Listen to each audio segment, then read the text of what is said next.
এ যুবক, তোদের ওয়াজ করি নেই রে, করবো। বাবা, যুবকেরা পাগল হয়ে গেছে। অনেক ছেলের বয়স 20 বছর আমাদের এলাকায় আছে, আমাদের দেশে নিয়ম আছে, সরকার নিয়ম করছে 19 বছর না হলে মেয়ে বিয়ে দেওয়া যাবে না। ছেলের বয়স 21 বছর না হলে বিয়ে দেওয়া যাবে না। একদিন আগে দিলু সরকার থেকে বাধা দেয়। কতক্ষণ আমরা প্রেম করছি, আমার বয়স 25 বছর, আর আমি যাকে বিয়ে করবো তার বয়স 21-22 বছর। আমার বাপ মাও রাজি হয় না, ছেলের বাপ মাও রাজি হয় না। এখন কি করবো? আমি কই তুই পলা না, আর কি ফতুয়া দিব? গোসল রুমে গেছি গোসল দেওয়ার জন্য, বিবির তো মন চায় যে স্বামী একটু গোসল ধরে দেয়, যেই একটা একটা করে খুলি তো আমার চেহারা হয় এইরকম। আমার বউ দিয়ে খালি মিষ্টি মিষ্টি হাসি। আমি বললাম তুমি হাসো কেন? কয় মানুষ ইচ্ছে কি আপনি ডিজিটাল কয়, শরমও করে, লজ্জা করে। আরে স্বাভাবিক, একদিন স্বামীর কাছে বিবি শরম পাবে, একদিন বিবির কাছে স্বামী শরম পাবে, এইটাই জীবন। কথা বলবে না রে ভাই। আর আমরা যেগুলি জন্ম দিছি এটা বেটা না ঠেটা শয়তানের যেটা রাস্তা দিয়ে চায়ে বাজান বাজাইলে এটা বেটা কিয়ামতের দিন খাবে জাতা পেটা। আহলা তো কুম পেট না তুম, বেটা বিটি হচ্ছে পরীক্ষার বস্তু। এই বেটা বিটির কারণে মা বাবা নামাজ পড়ে রোজা রেখে হজ করে যাকাত দেওয়ার পরে মা বাবা আল্লাহর জাহান্নামে যাবে। জোরকান নাউযুবিল্লাহ। আপনারা কারোর কথায় কান দিয়েন না, নির্দ্বিধায় আস্তে আস্তে করে আপনারা সারেন, অসুবিধা নেই, ক্লিয়ার হওয়া যাবে ইনশাআল্লাহ। এ চেঁচু করবে না। এরা তো বুঝতে পারে না যে বাচ্চা আনসারি এইরকম করে এসে ওয়াজ করে। এ ভাবতে যে বাচ্চা আনসারি যে চেহারা ধাক্কা দিলে শুয়ে পড়বিনি, তো জানেন যে এর চাইতে আল্লাহ, এগুলো মানুষ তৈরি আর এটা হলো আল্লাহ তৈরি। তাহলে মানুষ তৈরির জিনিসের শক্তি বেশি না আল্লাহ তৈরি জিনিসের শক্তি বেশি? অনেক মানুষ প্রশ্ন করে যে নবী রাসূল তো আপনার মোবাইল বানায় নাই, মাইক বানায় নাই, মাইক্রোফোন বানায় নাই, বিদ্যুৎ বানায় নাই, এটা তো মানুষ বানাইছে। না, নবী রাসূলরা মানুষ যেটা পারে না নবী রাসূলরা সেইতে পারে। সুবহানাল্লাহ জোরে কর। আর এটা হলো আকলের ব্যাপার। এগুলি বানানো কিসের ব্যাপার? আকলের ব্যাপার, অর্থাৎ জ্ঞানের ব্যাপার। সেই সম্পর্কে দেখেন আল্লাহ কি বললেন, আল্লামাহুল বায়ান।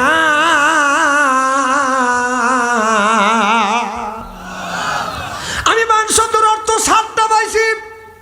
আমার চাইতে যারা রিসার্চ গবেষণা করে তারা বায়ান শব্দের অর্থ ভাববেন আরো বেশি পাবে। বায়ান শব্দের অর্থ হলো জ্ঞান, বায়ান শব্দের অর্থ হলো বিবেচনা, বায়ান শব্দের অর্থ হলো চেতনা, বায়ান শব্দের অর্থ হলো মেঘা, বায়ান শব্দের অর্থ হলো প্রজ্ঞা, বায়ান শব্দের অর্থ হলো কথা, বায়ান শব্দের অর্থ হলো বাজান ভাষা।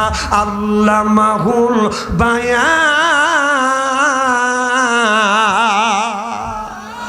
এইগুলি বানানো মানুষ বায়ান দিয়ে বানাইছে, জ্ঞান দিয়ে বানাইছে, বুদ্ধি দিয়ে বানাইছে, প্রজ্ঞা দিয়ে বানাইছে, চেতনা দিয়ে বানাইছে, বিবেক দিয়ে বানাইছে। আর আর দুনিয়ার মানুষ যেটা পারে না সেইটা পারে হলো আল্লাহ নবী। চিল্লাকন আল্লাহু আকবার।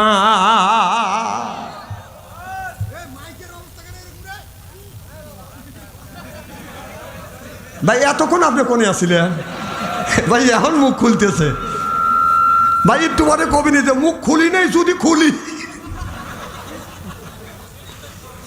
আপনাদের সাথে অল্প সময়ের মধ্যে আছে আমি একেবারে মিশে গেছি। মনে হয় আপনারা আমার এলাকার মানুষ, আমি আপনাদের আত্মস্বজন। মারহাবা, একটু জোরে কর, তাই না ভাই?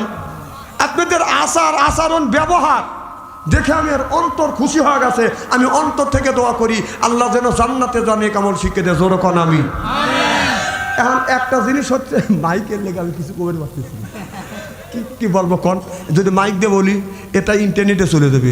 এই এনা বলবে যে আমার ব্যবসায় আগুন ধরা দিল। ওই দেখ,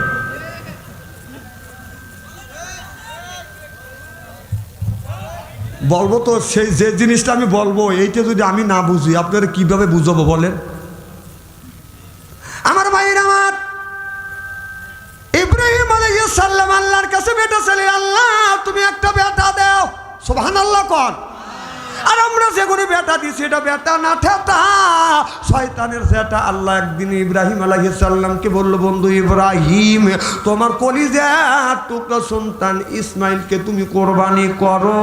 এবার ইব্রাহিম আলাইহিস সালাম ছোট্ট বেটা 8 থেকে 10 বছর অথবা 12 বছর বয়স, বেটার হাত ধরে বলে, বাবা এত সিদ্ধ হচ্ছে ভাই আমার হাত করে লুকাইছি।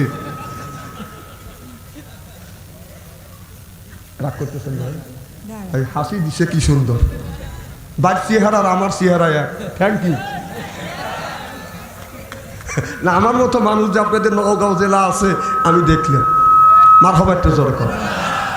আমার ভাইরা আমার মুসলমান ভাইরা, আল্লাহর হাবিবের উম্মতেরা ভালো করে লক্ষ্য করে শুনুন। আল্লাহ বললেন, বন্ধু ইব্রাহিম তোমার কলিজার টুকরা সন্তান আমাকে তুমি কোরবানি করো আমার রাস্তায়। আমি আগেই না বলেছি, আমার শুরুটাই ছিল ওই জামানার নবী রাসূলরা ছিল আল্লাহকে খুশি করবার জন্য নিজের ছেলে পর্যন্ত কোরবানি করছে যেন আল্লাহ আমার উপরে খুশি হয়।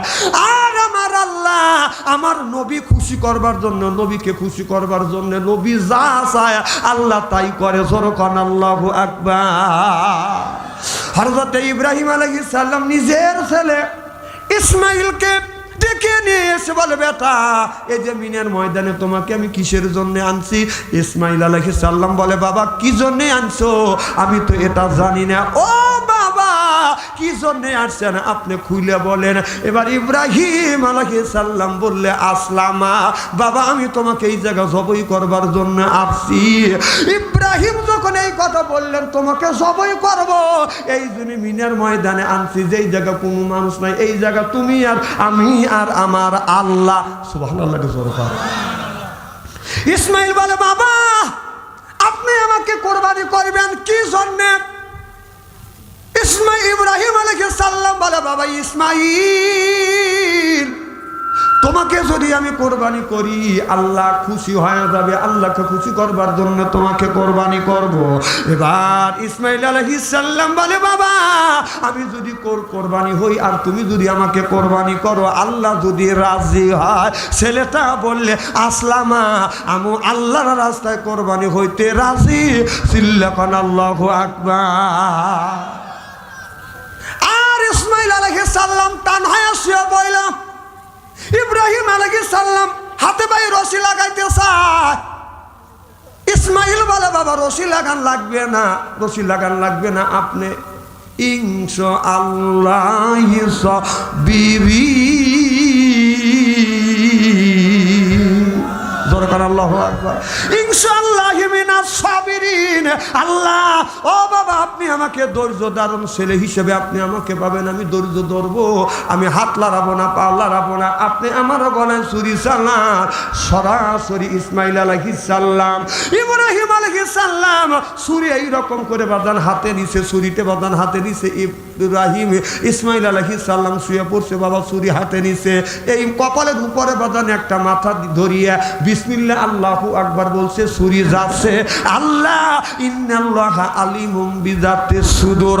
আল্লাহ বলে, রে জিবরাইল তাকা দেখ আমার বন্ধু ইব্রাহিম আলাইহিস সালাম একমাত্র কলিজার টুকরো সন্তান ইসমাইলকে জমিনে শোয়াইছে, জবাই করবে আমি আল্লাহ আমাকে খুশি করবার জন্য। জিবরাইল আমি আল্লাহ ইন্নাল্লাহা আলিমুম বিযাতিস সুদূর, সব মানুষের মনের খবর জানি। আমি বাইরের টুক দেখি না, অন্তরের টুক দেখি। আমার বন্ধু নিজের সন্তানকে শোয়াইছে, ছুরি হাতে নিছে, বিসমিল্লাহ আল্লাহু আকবার বলছে, ছুরি যাচ্ছে। এ জিবরাইল তাড়াতাড়ি যা, জান্নাত থেকে একটা লোহার টুকরা নিয়ে ইসমাইল আলাইহিস সালামের থুতির নিচে ধরো, ছুরি যেন এই জায়গা যা বসে। জান্নাত থেকে একটা দুম্বা আপনার ওই ইসমাইলকে সরাইয়া দুম্বা পাইয়া দেও, যেন দুম্বা কোরবানি হয়। এবার জিবরাইল আলাইহিস সালাম বলে, আল্লাহ আমি রইলাম 7 আসমানের উপরে, আমি রইলাম 7 আসমানের উপরে। আল্লাহ আমি এখন কি করব? এত দূর আমি কেমন করে যাব? এই 7 তবক আসমানের উপরে বড়ই গাছের নিচে বসে আছে জিবরাইল আলাইহিস সালাম। আল্লাহ বলে, জিবরাইল তাড়াতাড়ি তোমার যাইতে হবে। কিতাবের মধ্যে আসছে জিবরাইল আলাইহিস সালামের 600 পাখা দিয়ে এই রকম করে বাদান টান মারছে, আসে দেখে ছুরি যায় নাই, তাহার আগে লোহার টুকরো আর দুম্বা নিয়ে এসে হাজির হয়ে গেছে। লোহার টুকরো যখন ধরছে, ছুরিটা ওই জায়গা পড়ছে। আমরা যখন গরু জবাই করি প্রথম যখন ফ্যাস দিয়ে কয় খ্যাস, এর মানে পশম কাটে, দ্বিতীয়বার হয় ফ্যাস, অনেকখানি কাটে, 3 বার যখন ফেস দেয় এইবার হয় শেষ। সুবহানাল্লাহ বললেন না?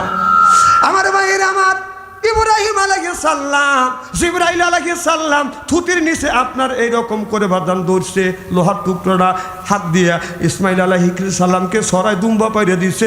ইসমাইল নবীর সুইটে বাদান চলে গেছে, বাদান দুম্বা কোরবানি হয়ে গেছে।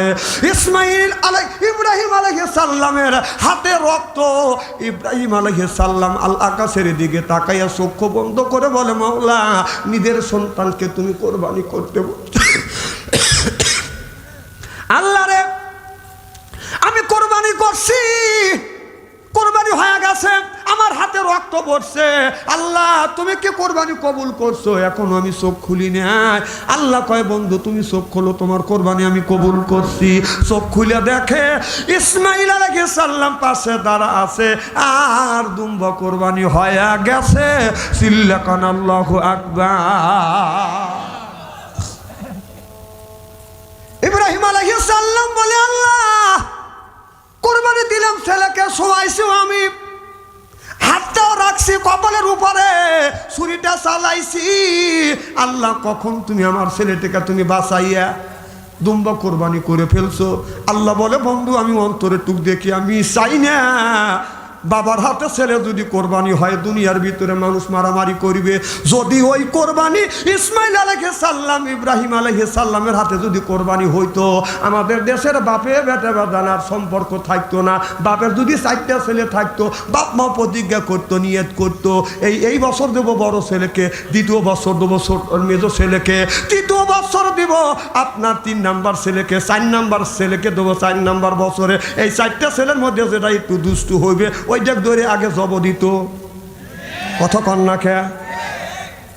আর যদি বাবা মা এই নিয়ত করতো, 4 ভাই যুক্তি করে বলতো আমাদের 4 জনকে 4 বছর, বাবা 4 বছরে কোরবানি দিত, আমরা 4 ভাই যুক্তি করে 2 বুড়ো বুড়িকে একবারেই কোরবানি দিত। কথা কন্যা খেয়া। বুড়োরা বেঁচে গেছাও, এখানে বসে গেছো, এই তাফসির মাহফিলে খানা পিনা করতেছো, লড়াচড়া করছো। এখন যদি ইসমাইল আলাইহিস সালাম যদি কোরবানি হওয়া যেত, এখানে এই মাহফিলে স্টেজে যত কটা বুড়ো আছে, এক বুড়ো বাঁচতাম না। ভাই আপনাকে আগে দিত। আচ্ছা আমি হাদিসের কথা বলছি না হাসির কথা বলছি? আমি হাদিসের কথা বর্তমান প্রেক্ষাপট মিলে কথা বলি। কালকে অনেক লোক দুর্নাম করবি না, বাদশা আনসারি হাসা তুইয়া তুইয়া